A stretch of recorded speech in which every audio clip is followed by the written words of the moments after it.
Hello tout le monde, aujourd'hui on va parler tarification, augmentation des tarifs et je peux déjà vous partager un chiffre, c'est 1,4%. À votre avis, qu'est-ce que c'est ? Ce chiffre, tout simplement, c'est le pourcentage d'augmentation effectuée cette année dans les salons. Ça veut dire qu'on est passé sur une prestation de 100 € à 101,40 € cette dernière année. Alors, est-ce que c'est suffisant ? C'est ce qu'on va voir dans cette vidéo, ainsi que toutes les astuces, comment augmenter, à quel moment, de combien, sur quelle prestation. Je vais tout vous dire, restez là, c'est juste après. Aujourd'hui, les salons ont augmenté d'1,4%. La question c'est, est-ce que c'est suffisant ?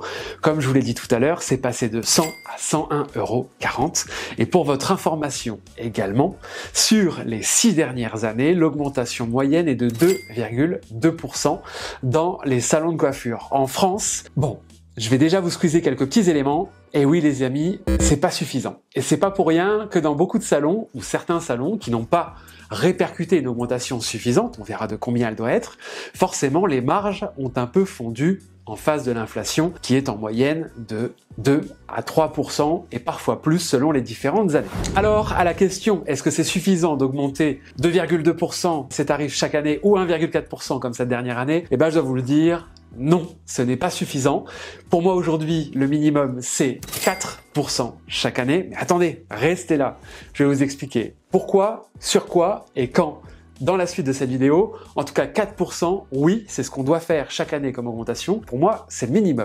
Et autre chose qui va être important, ces 5 dernières années, le SMIC a augmenté de 3,5% par an. Donc si on veut pouvoir continuer et créer des augmentations de salaire pour nos collaborateurs et mieux les rémunérer, et nous, à travers ça aussi, 4%, ce sera pas de trop. Alors, maintenant qu'on sait qu'on doit augmenter de 4% par an en moyenne, on va parler stratégie. Dans les tarifs, il y a ce qu'on appelle des forfaits d'appel. Je vous les cite. C'est le shampoing brushing, le shampoing coupe brushing, le shampoing coupe coiffage avec la coloration et la coupe entre guillemets homme. Ce sont donc nos prix d'appel. Ça veut dire quoi ? C'est les tarifs qui vont nous permettre de rentrer dans le salon. C'est nos tarifs d'entrée, shampoing coupe coiffage par exemple, à 35 €. C'est notre premier prix, cheveux courts. C'est ce qui nous permet de rentrer. Ensuite, on a le forfait couleur, imaginons 65 €, shampoing coupe coiffage couleur cheveux courts. Ça aussi, c'est ce qu'on appelle un prix d'appel. Bien sûr, après, il y a tous les services de développement, les soins, les glosses, les allongements, les personnalisations de longueur. Bref, vous l'avez compris, tous les services qui nous permettent de développer les prestations additionnelles. Donc, d'un point de vue stratégie, effectivement, il faut augmenter de 4% par an. Ok. Pour moi, aujourd'hui, c'est pas tout augmenter de 4%, c'est en fonction des tarifs, certains ont augmenté peut-être de 2% et d'autres de 6 ou 8% pour faire en sorte qu'en moyenne, sur les tarifs principaux que j'ai énumérés, brushing, coupe, couleur, balayage et coupe-homme. Balayage, je l'avais oublié, mais c'est important. C'est de répercuter une augmentation sur l'ensemble de ces services-là parce que c'est les services numéro 1. Maintenant, d'un point de vue stratégie, personnellement, je vais plutôt opter pour des prix d'appel qui vont être attractifs, c'est-à-dire avoir un tarif maintenu. Maintenu, ça veut dire sans trop d'inflation, on va dire, ou trop d'augmentation sur ma coupe brushing femme et homme. Si vous êtes sur un format classique, j'ai fait une autre vidéo sur les tarifs non genrés, je vous inviterai à aller la voir. En tout cas, sur ces services-là, on peut avoir une stratégie en se disant, ok, moi, ça, c'est mes prix d'appel, c'est ceux que je vais mettre en vitrine, donc ces tarifs-là, je vais pas forcément les augmenter beaucoup. Pourquoi ? Parce que ça permet aux gens de rentrer.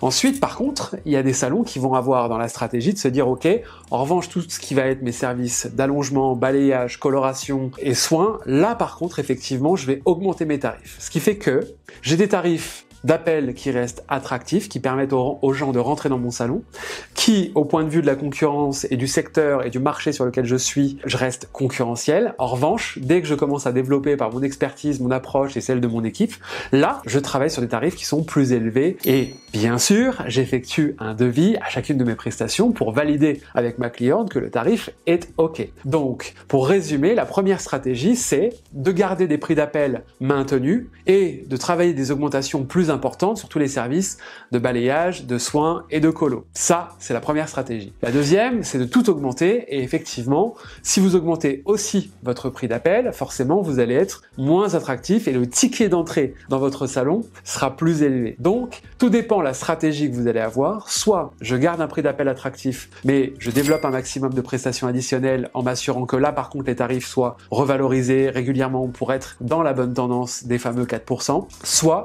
j'augmente mon prix d'appel ainsi que tout le reste pour faire en sorte de monter en gamme et peut-être de disrupter avec la gamme sur laquelle je suis, c'est de me dire aujourd'hui si je suis sur un positionnement milieu de gamme, on va dire à 40 € la coupe brushing, je me dis ok, moi je veux à terme être à 48 € ou 50 € et là dans ce cas-là, je fais monter mon prix d'appel systématiquement chaque année pour à un moment donné changer de position. Par rapport à ces augmentations tarifaires et ces deux différentes stratégies, je sais aujourd'hui que si les tarifs dans les salons ont augmenté entre guillemets que de 1,4% cette dernière année, c'est lié à la peur de perdre des clients. Donc souvent on me dit Cyril, les augmentations de tarifs c'est quand même plus facile quand tu crées un salon, au moins tu arrives direct, tu positionnes les tarifs que tu veux et les clients ils viennent ou ils viennent pas, c'est quand même plus simple. Eh bien écoutez, je dois vous dire que non, ce n'est pas plus simple. Pour moi c'est plus facile d'avoir une clientèle, un salon déjà en place et faire évoluer ses tarifs progressivement que de faire une création sur un positionnement qui est différent. Aujourd'hui, quand on crée un salon sur un positionnement différent, on est comme un salon qui est existant face à un univers concurrentiel et d'autres salons. Donc la peur, c'est de se dire est-ce que les gens vont rentrer?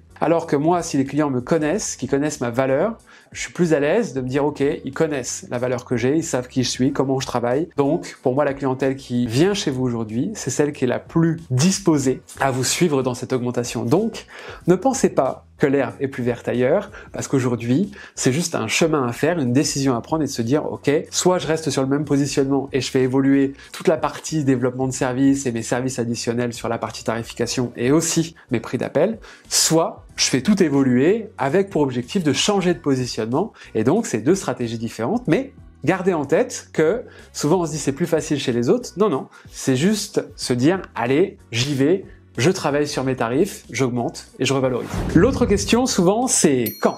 Pour moi aujourd'hui, les augmentations tarifaires, je vais commencer par les mois où il ne faut pas augmenter. Pourquoi? Pourquoi? Parce que c'est plus simple, c'est plus rapide. Tout simplement aujourd'hui, janvier, faut éviter. Pourquoi? Tout augmente en janvier. Et souvent, c'est un mois qui est un peu morose, les amis. Souvent, il y a un peu moins d'énergie, on passe les fêtes, il fait gris, etc.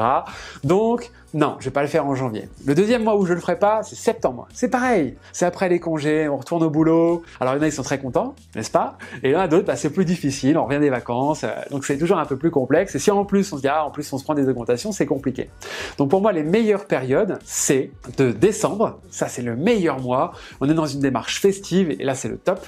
Et ensuite, c'est de mars à juillet, qui sont, les jours rallongent, la météo commence à évoluer, changer. Et donc, c'est les meilleurs mois pour faire une augmentation de tarifs. La question aussi, c'est souvent, est-ce qu'il faut faire une ou deux augmentations par an?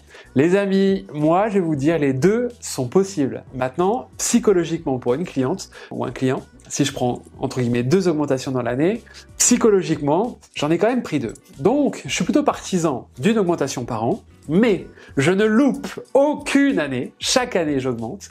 En moyenne de 4%, vous l'aurez compris, sauf si, dans un an ou deux, les choses évoluent, je vous dirais peut-être, non, finalement, c'est 3% maintenant. Je continuerai à communiquer là-dessus, mais aujourd'hui, effectivement, c'est chaque année et on ne loupe jamais une année. Ensuite, c'est la question, est-ce qu'on doit informer nos clients de l'augmentation tarifaire? Oui et non. Pour moi aujourd'hui, effectivement, il y a souvent le réflexe de dire oui, mais regarde, quand tu vas au supermarché, ils t'envoient pas un message pour te dire que le beurre il a augmenté ou les boissons, etc. Certes. Pour moi aujourd'hui déjà, il y a quelque chose qui réglerait tous les problèmes de tarification en salon, c'est le devis systématique, peu importe la prestation qu'on doit réaliser dans le salon. Déjà, si on avait au moment du diagnostic à chaque fois, systématiquement, un devis qui nous expliquerait, voilà madame la cliente, voilà monsieur le client, aujourd'hui on est sur le forfait à temps, avec le soin profond, etc., on est à temps, est-ce que c'est ok pour vous? Déjà, si on avait ça, le problème de tarif, il n'y en aurait plus. Parce que le client serait libre de choisir s'il fait la prestation ou non. Ensuite, pour moi, il y a la démarche de se dire, ok, en fonction de l'augmentation que vous allez faire, il y en a qui vont se dire, ok, moi je vais faire une augmentation qui est plus proche des 4, 5, 6% parce que j'ai pris du retard et que ça fait 2-3 ans que j'ai pas augmenté.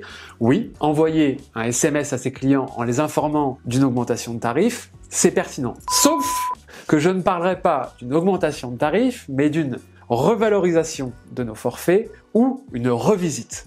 C'est globalement la même chose, mais c'est plus sexy. Après, je vous inviterai à faire preuve, bien sûr, de sens commercial quand on a des clients qui arrivent en caisse, si malheureusement le devis n'a pas été réalisé, et d'un client ou d'une cliente habituée qui va vous dire « Mais dis donc Cyril, vous avez augmenté vos tarifs ?» Là oui, bien sûr, c'est là où je vais expliquer. Mais la question c'est comment je vais expliquer cette augmentation. Pour moi aujourd'hui, il y a deux salles, deux ambiances. La première, on fait le relais de BFM TV et on lui rappelle que la vie c'est compliqué, que tout augmente, puis à la fin on lui dit merci beaucoup d'être venu et au plaisir de vous revoir. Perso, je ne suis pas favorable à cette approche parce que pour moi, notre rôle, notre job, c'est d'apporter du bonheur, du bien-être, qui passe un bon moment, qui kiffe du début à la fin.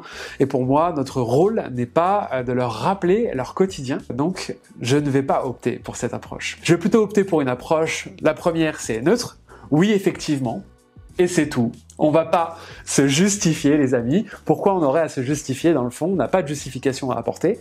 Première option, je sais que certains vont dire non mais attends tu vas quand même l'expliquer un peu, faut quand même parler. Non, en réalité la première chose c'est de dire oui effectivement nous avons revalorisé nos services. Ensuite, si vous voulez développer, je développerai de la manière suivante en disant bien sûr madame, oui, effectivement, on a revalorisé nos services parce qu'on veut vous offrir le meilleur, parce que l'on se forme, parce qu'on travaille avec des bons produits et qu'on veut garder ce niveau de prestation et toujours vous offrir le mieux que ce qu'on peut vous apporter aujourd'hui. Enfin, si vous êtes manager, gérant et que vous allez pratiquer une augmentation tarifaire dans les prochaines semaines, dans les prochains mois, pour moi, il y a un élément aussi qu'on oublie trop souvent, c'est d'inclure nos équipes dans la boucle. C'est-à-dire que quand je me dis, bah ok, je vais revaloriser mes services, pour moi, la première chose à faire, c'est de réunir son équipe et de leur parler de cette augmentation et leur dire, voilà, aujourd'hui, on va revaloriser nos services. À votre avis, quels sont les services qui mériteraient aujourd'hui d'être revalorisés? Ça vous permettra aussi de mesurer à quel point vos collaborateurs et vos équipes sont prêts à revaloriser les services. Et une fois qu'on a fait ça, c'est de faire avec eux de la gestion d'objections ou de la préparation. C'est de leur dire, ok, aujourd'hui on va augmenter. Bon, super, on est tous d'accord, tant ici, tant ici, tant ici, ok. Maintenant, qu'est-ce qu'on va dire aux clients? Et c'est là que ça va être important de paramétrer avec vos équipes. Bah non, on va pas faire le relais de BFM TV, on va valoriser notre expertise et mettre en avant qu'on souhaite toujours aujourd'hui leur offrir le meilleur. Ça va être important. Et aussi, de gérer les cas, entre guillemets, compliqués. On sait tous que dans nos clients, il y a Madame Michu qui va faire des bonds de 10 mètres. Donc celles-là, on va les identifier et on va les préparer nos collaborateurs et nous avec en se disant, ok, bon, on connaît Madame Michu, elle vient tel jour, on sait qu'elle va nous dire ça, qu'est-ce qu'on lui dit, etc. Donc, préparez vos équipes et préparez-vous avant de pratiquer vos augmentations de tarifs et je dirais même vos revalorisations de services. Et donc aujourd'hui les amis, il y a un élément et j'aimerais terminer cette vidéo là-dessus, c'est que pour moi on a deux choses à faire. La première c'est effectivement revaloriser ses services chaque année et avant tout parce qu'on a accumulé du retard et qu'aujourd'hui, on a un métier qui est sous-coté. Je le dis assez, pour moi, il faut revaloriser notre savoir-faire et c'est ça qu'on doit faire avant tout, plutôt que de parler des charges fixes, variables de notre entreprise, des produits qui ont augmenté, etc. Pour moi, c'est avant tout notre savoir-faire et notre expertise qu'on doit valoriser. Et ensuite, il y a un autre élément qui est fondamental, c'est l'expérience client. Et j'ai une recommandation à vous faire, c'est chaque année vous former sur cet aspect-là, le business et aussi l'expérience client. L'expérience client, qu'est-ce que c'est? C'est comment faire en sorte que ma cliente vive la meilleure expérience possible chez moi sur chaque étape du parcours client. Tiens, c'est quoi un accueil au top? Tiens, c'est quoi une consultation au top? Tiens, c'est quoi un protocole à l'espace Shampoing au top? Mais pour moi aujourd'hui, il y a ces deux axes-là. Revaloriser ses services, c'est indispensable. Travailler son expérience client, c'est autant indispensable. Parce qu'il y a quelque chose qui se fera dans les derniers instants, quand votre cliente sera à quelques secondes de partir de chez vous, c'est le rapport qualité-prix. Se dire, ok, aujourd'hui, on a un tarif en phase avec ce que l'on offre comme prestation, service. Les amis, j'espère que cette vidéo vous a plu. En attendant, vous pouvez nous retrouver sur les réseaux sociaux, Instagram, LinkedIn, Facebook, YouTube, bref, partout. J'espère, encore une fois, que cette vidéo vous a plu. Je vous dis à très vite. Bye bye.